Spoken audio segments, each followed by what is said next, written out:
कहानी की शुरुआत होती है कैंसस में, जहां 3 अलग अलग परिवार अंधेरी रात में ढेर सारा पैसा छुपाने की कोशिश कर रहे थे। ब्रिजेट और उसका पति डॉन पैसे को टॉयलेट में बहा रहे थे। वहीं नीना ब्रूस्टर आग की भट्टी में पैसे जलाकर राख कर रही थी और वहीं जैकी और उसका बॉयफ्रेंड बॉब अपनी गाड़ी में पैसे छुपाकर भाग रहे थे। लेकिन तभी अचानक वहां पुलिस आ गई। ब्रिजेट पहले ही जानती थी कि पुलिस किसी भी वक्त आकर उनके पैसे ले जा सकती है, इसीलिए उसने एक बैग में पैसे भरे और वहां से फरार हो गई। इसके बाद हम 3 साल पहले की कहानी देखते हैं, जहां ब्रिजेट अपनी पड़ोसी मिंडी की पार्टी में गई थी। तभी ब्रिजेट को खबर मिली कि डॉन उनका घर बेच रहा है, तो वो गुस्से में घर पहुंची और डॉन से इसके बारे में पूछा। असल में डॉन बेरोजगार था और उसे काफी समय से नौकरी नहीं मिल पा रही थी। साथ ही उन पर $2,86,000 का कर्ज था, इसीलिए उनके पास ये घर बेचने के सिवा कोई और चारा नहीं था। लेकिन ब्रिजेट ने कहा कि वो दोनों पार्ट टाइम नौकरी ढूंढेंगे ताकि घर बेचने की नौबत ना आए। इसके बाद ब्रिजेट ने नौकरी ढूंढने की पूरी कोशिश की, पर कोई फायदा नहीं हुआ। फिर एक दिन उसके घर पर साफ सफाई करने वाली औरत ने आकर कहा कि उसका चेक फिर से बाउंस हो गया है। वो ब्रिजेट की हालत के बारे में जानती थी, इसीलिए उसने ब्रिजेट को अपनी तरह साफ सफाई का काम ढूंढ कर दिया। जल्द ही ब्रिजेट को फेडरल रिजर्व बैंक में साफ सफाई की नौकरी मिल गई। जब ब्रिजेट बैंक के सिक्योरिटी रूम में सफाई करने गई, तो वहाँ सीसीटीवी कैमरास पर दिख रहे करोड़ों के कैश को देखकर ब्रिजेट की आंखें खुली की खुली रह गई। लेकिन तभी उसके बॉस क्लोवर ने उसे देख लिया और कहा कि यहाँ पर हर एक आदमी पर नजर रखी जाती है। खैर, बाद में ब्रिजेट की मुलाकात नीना से हुई, जो बैंक में मशीन से फटे पुराने नोटों का चूरा करने का काम करती थी। जब ब्रिजेट ने इतने सारे पैसे के छोटे छोटे टुकड़े होते हुए देखे, तो वो हक्की बक्की रह गई। खैर, शाम को काम के बाद ब्रिजेट सुपरमार्केट से सामान लेने गई, तो वहाँ रखी सुंदर चीजें देखकर उसका मन मचल गया। तभी उसकी नजर तालों पर पड़ी, जिनमें से कुछ हूबहू बैंक के तालों के जैसे दिखते थे। उसी पल उसके मन में बैंक से पैसे चोरी करने का धमाकेदार प्लान आया। फिर अगले दिन उसने सीसीटीवी कैमरास पर पैनी नजर रखी और साथ ही कैश कहां से कहां जाता है और किस चाबी से कौन सा ताला खुलता है, इस सब की जानकारी इकट्ठा की। उसे पता चला कि 3 चाबियां मेन हैं। पहली सॉर्टिंग रूम की चाबी, जहां अलग अलग तरह के नोटों के बंडल बनाए जाते हैं। दूसरी चाबी ट्रेजरी डिपार्टमेंट के एजेंट वेन के पास थी और आखिरी चाबी श्रेडिंग रूम के सिस्टम में थी। सबसे पहले तो ब्रिजेट ने बैंक के पैसे और तिजोरी के बारे में सारी जानकारी इकट्ठा की और अब उसका काम था बैंक में ऐसे लोगों को ढूंढना जो इस जोखिम भरे काम में उसका साथ देंगे। खैर, काम खत्म होने पर सभी लोगों के बैग्स चेक होते थे। तब ब्रिजेट ने देखा कि सिक्योरिटी गार्ड्स बैरी और सीन नीना पर लाइन मार रहे थे। नीना उन्हें साफ इनकार करके बाहर आ गई, पर ब्रिजेट ने तुरंत उसके पास जाकर उसे प्लान में शामिल होने का ऑफर दिया। प्लान सुनने के बाद नीना ने इससे साफ इनकार कर दिया और अपने घर चली गई, मगर ब्रिजेट भी उसका पीछा करते हुए वहां पहुंच गई। उसने जबरदस्ती दरवाजा खुलवाकर नीना को बैंक में इस्तेमाल होने वाला वही ताला दिखाया, जिसे देखकर नीना काफी घबरा गई और उसने ब्रिजेट को वापस जाने को कहा। खैर, ब्रिजेट भी कहाँ मानने वाली थी। अगले दिन उसने नीना को अच्छे से अच्छे स्कूल के प्रोस्पेक्टस भेजे, जिससे नीना को एहसास हुआ कि वो अपने बेटे को महंगे स्कूल्स में तभी भेज सकती है जब उसके पास पैसा होगा।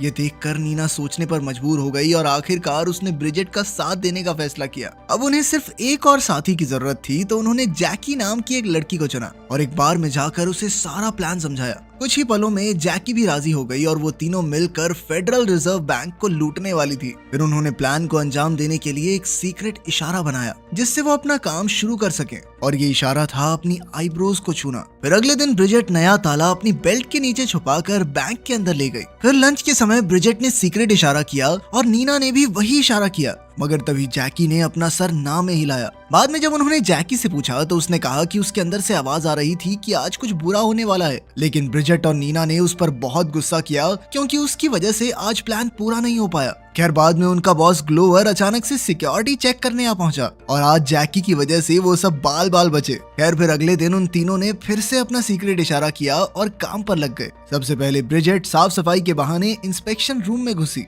और वो बॉक्स ढूंढा जिसे इंस्पेक्शन के लिए खोला गया था। फिर उसने अपने हाथ की सफाई से बड़ी आसानी से उस ताले को बदलकर अपना ताला लगा दिया। इसके बाद जब वो हॉलवे से जा रही थी, तो उसने इशारे से जैकी को उस बॉक्स का नंबर बताया। इसके बाद उसने नीना के लिए एक कागज पर बॉक्स नंबर लिखा और साथ ही असली ताला डालकर बाथरूम में छुपा दिया। अब जैकी की बारी थी और वो अपनी कार्ट में 4937 बॉक्स रखकर एलिवेटर में चली गई और वो इस तरह खड़ी हो गई कि उसके हाथ किसी को ना दिखाई दे। इसके बाद उसने बॉक्स खोलकर पैसों के कई सारे बंडल डस्टबिन में फेंक दिए। आखिरकार ब्रिजेट ने डस्टबिन से बंडल्स निकाले और उन्हें अपने साफ सफाई के सामान में छुपा दिया। इसके बाद वो तीनों बाथरूम में मिली और उन्होंने खुशी खुशी सारा पैसा अपने कपड़ों में छुपा लिया। फिर अंत में जब वो बैंक से बाहर निकल रहे थे, तो ब्रिजेट और नीना ने देखा कि जैकी की पैंट से कुछ नोट बाहर निकल रहे थे। तब नीना जानबूझकर बैरी से फ्लर्ट करने लगी और ब्रिजेट ने जैकी को इशारा किया कि अपनी पैंट सही करे। लेकिन तभी अचानक ग्लोवर बहुत गुस्से में वहां आ गया। असल में ब्रिजेट अपना एंट्रेंस कार्ड अंदर ही कहीं छोड़ आई थी, तो ग्लोवर ने उसे आइंदा ध्यान रखने को कहा।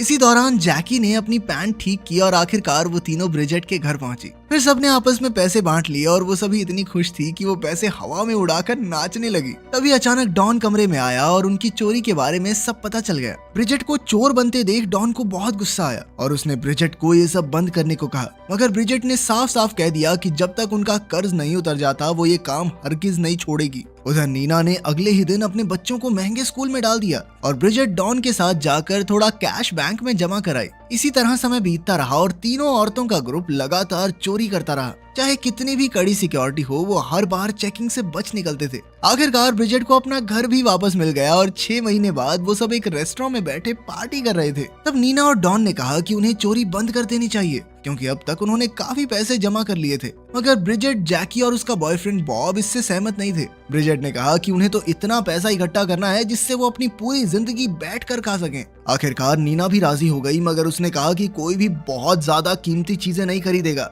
जिससे बाकी सबको उन पर शक हो जाए। मगर अगले ही दिन ब्रिजेट ने $62,000 की अंगूठी खरीद ली। जब नीना को इसके बारे में पता चला तो उसने ब्रिजेट को सबक सिखाने के लिए उसकी अंगूठी छीनकर टॉयलेट में फ्लश कर दी। कुछ ही दिन बाद नीना बाथरूम में ब्रिजेट का इंतजार कर रही थी, लेकिन वो लेट हो गई। तभी ब्रिजेट ने जल्दबाजी में लॉक बैग नीना की ओर फेंका, लेकिन वो उसे पकड़ नहीं पाई और चाबी नाली में गिर गई। अब वो दूसरी चाबी भी नहीं ला सकते थे क्योंकि उनके पास जैकी का फोन नंबर नहीं था। तब ब्रिजेट ने डॉन को फोन किया और उसे बॉब के ऑफिस में जाकर उसे जैकी को सब कुछ बताने को कहा। अब जैकी ने उन्हें चाबी पकड़ाने के लिए नई तरकीब लगाई। इसी दौरान ग्लोवर ने देखा कि ब्रिजेट बहुत देर से बाथरूम में थी, इसीलिए वो भी वहां पहुंच गया। तब ब्रिजेट ने कहा कि छी टॉयलेट बहुत ज्यादा गंदे हैं सर, मैं कैसे साफ करूं, आप खुद ही देखो ना।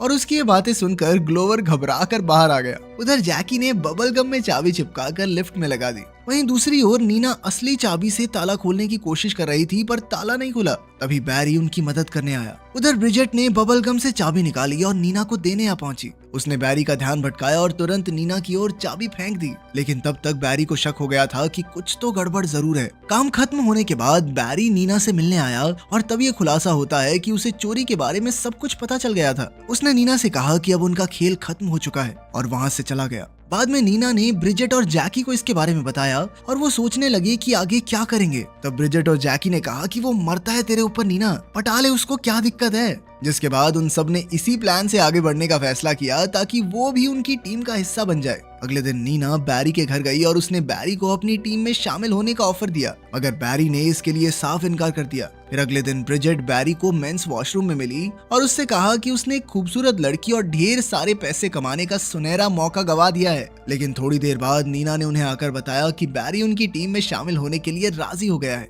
बाद में वो सब ब्रिजेट के घर में बैठकर पैसे बांट रहे थे, तो नीना ने बैरी का शुक्रिया अदा किया क्योंकि अब उन्हें अचानक होने वाले सिक्योरिटी चेक्स के बारे में भी पहले से ही पता चल जाएगा। इसके बाद वो दोनों ब्रिजेट की अलमारी में एक दूसरे को चूम रहे थे कि अचानक ब्रिजेट वहां आ गई। यार बाद में डॉन ने उन सबको बताया कि वो किस तरह इस पैसे को खर्च कर सकते हैं ताकि कोई उन पर शक भी ना करे। जल्द ही वो सब आलीशान तरीके से रहने लगे और किसी को कानों कान खबर तक नहीं हुई। इसी तरह समय बीता और अब उन्हें चोरी करते हुए 3 साल हो चुके थे। ब्रिजेट ने अपने घर पर एक पार्टी रखी और तभी उसकी नजर एक अनजान आदमी पर पड़ी। ब्रिजेट को थोड़ा शक तो हुआ, पर जल्द ही उसे नीना की एंगेजमेंट की खबर मिली, जिसके बाद वो पार्टी में मस्त हो गई। अगले दिन ग्लोवर उसी आदमी को बैंक दिखा रहा था कि अचानक ग्लोवर ने जैकी का कार्ड लेकर उस आदमी को समझाया कि यहाँ पर काम कैसे होता है। जैकी ने तुरंत ब्रिजेट और नीना को बुलाकर इस सब के बारे में बताया। उन्होंने इस काम पर ज्यादा गौर नहीं किया और अपने अपने काम में लगी रही। लेकिन बाद में जब ब्रिजेट साफ सफाई कर रही थी तो उसने देखा कि ये तो वही पार्टी वाला आदमी है, जिसके बाद वो पूरी तरह से बौखला गई। इसी दौरान उसके हाथ से सारा सामान गिर गया, जिसमें वो नकली ताला भी था, लेकिन खुशकिस्मती से किसी ने नहीं देखा। इधर ग्लोवर के ऑफिस में हम देखते हैं कि उस आदमी का नाम मैंडलब्रॉट था और वो एक फेडरल बैंक एग्जामिनर था। उसने ग्लोवर से शिकायत की कि बैंक से पैसा चोरी हो रहा है, मगर ग्लोवर ने कहा कि यहाँ की कड़ी सिक्योरिटी में चोरी करना नामुमकिन है। ग्लोवर ने मैंडलब्रॉट को अपनी बात साबित करने के लिए सबूत लेकर आने को कहा। अब सबूत इकट्ठा करने के लिए मैंडलब्रॉट ब्रिजेट के मोहल्ले में जासूसी करने जा पहुंचा और जल्द ही डॉन को अपनी पड़ोसी मिंडी से इसकी खबर मिली। डॉन ने घबराकर ब्रिजेट से कहा कि उन्हें खुद को पुलिस के हवाले करके उनसे डील कर लेनी चाहिए, लेकिन ब्रिजेट इसके सख्त खिलाफ थी क्योंकि पुलिस सबसे पहले नीना को उसके बच्चों से दूर कर देगी। अब पूरी टीम ने इकट्ठा होकर मीटिंग की कि आखिर ये सब हुआ कैसे। से, और अब वो इससे बाहर कैसे निकलेंगे। तब ये खुलासा होता है कि बॉब ने शेयर मार्केट में $10,000 से ज्यादा इन्वेस्ट किए थे, जिससे IRS को उन पर शक हो गया और इसीलिए कानूनी कार्रवाई हो रही है। अब ब्रिजेट ने कहा कि जब तक उनके खिलाफ कोई ठोस सबूत नहीं मिलता तब तक उन्हें शांत रहना चाहिए, लेकिन बाकी सब डर चुके थे, इसीलिए उन्होंने घर जाकर सारा पैसा नष्ट करने का फैसला किया। बैरी ने नीना से कहा कि भगवान ना करे अगर वो पकड़ी गई तो उसे अपने बच्चों की खातिर पुलिस से डील कर लेनी चाहिए। बाद में हम देखते हैं कि जैकी और बॉब ने अपने ट्रक में पैसे भरकर धमाका कर दिया, लेकिन इससे पहले कि वो भागते पुलिस ने उन्हें पकड़ लिया। वहीं दूसरी ओर नीना को पैसे जलाते हुए और बैरी को गाड़ी में पैसे भरते हुए पकड़ा गया, और आखिरकार डॉन टॉयलेट में पैसे भरता हुआ पकड़ा गया। अंत में सिर्फ ब्रिजेट ही भागने में कामयाब रही, लेकिन वो ये नहीं जानती थी कि मैंडलब्रॉट चुपके से उसका पीछा कर रहा था। उस रात ब्रिजेट एक होटल में रुकी थी कि तभी मैंडलब्रॉट ने उसके सामने जाकर कहा कि उसे अपने गुनाह कबूल कर लेने चाहिए, पर ब्रिजेट ने कहा कि उसने तो कुछ भी नहीं किया। उसी दौरान पुलिस स्टेशन में बाकी सबकी पूछताछ जारी थी। पुलिस ने नीना को पैसों की डील का ऑफर दिया, पर उसके हाँ कहने से पहले ही जैकी ने उसका इल्जाम अपने सर ले लिया ताकि नीना बेगुनाह साबित हो जाए। उधर ब्रिजेट अपनी पड़ोसी मिंडी के घर पहुंची और उसके पति ब्राइस को अपना वकील बनने को कहा। उसने ब्राइस को ढेर सारे पैसे देने का वादा किया तो ब्राइस राजी हो गया। फिर वो ब्राइस के साथ पुलिस स्टेशन पहुंची तो ब्राइस ने दलील की कि पुलिस के पास इस बात का कोई सबूत नहीं है कि पैसे चोरी हुए हैं। जब ग्लोवर से पूछा गया तो उसने अपनी रेपुटेशन बचाने के लिए भी यही कहा कि बैंक से तो कभी चोरी हुई ही नहीं। इससे पुलिस का केस तो झूठा पड़ गया, लेकिन IRS का केस अब भी जारी था। असल में उनमें से किसी ने भी टैक्स नहीं भरा था, इसलिए अंत में उन्हें जेल नहीं भेजा गया, लेकिन उनका सारा पैसा टैक्स और जुर्माने के नाम पर ले लिया जाएगा। आखिरकार सब मान गए और पैसे देकर अपने अपने रास्ते निकल गए। इसके 8 महीने बाद ब्रिजेट, नीना और जैकी फिर से बार में मिले और तब ब्रिजेट ने खुलासा किया कि उसने ढेर सारा पैसा इसी बार में छुपा रखा है और अब वो तीनों इस पैसे से अपने सारे सपने पूरे कर सकते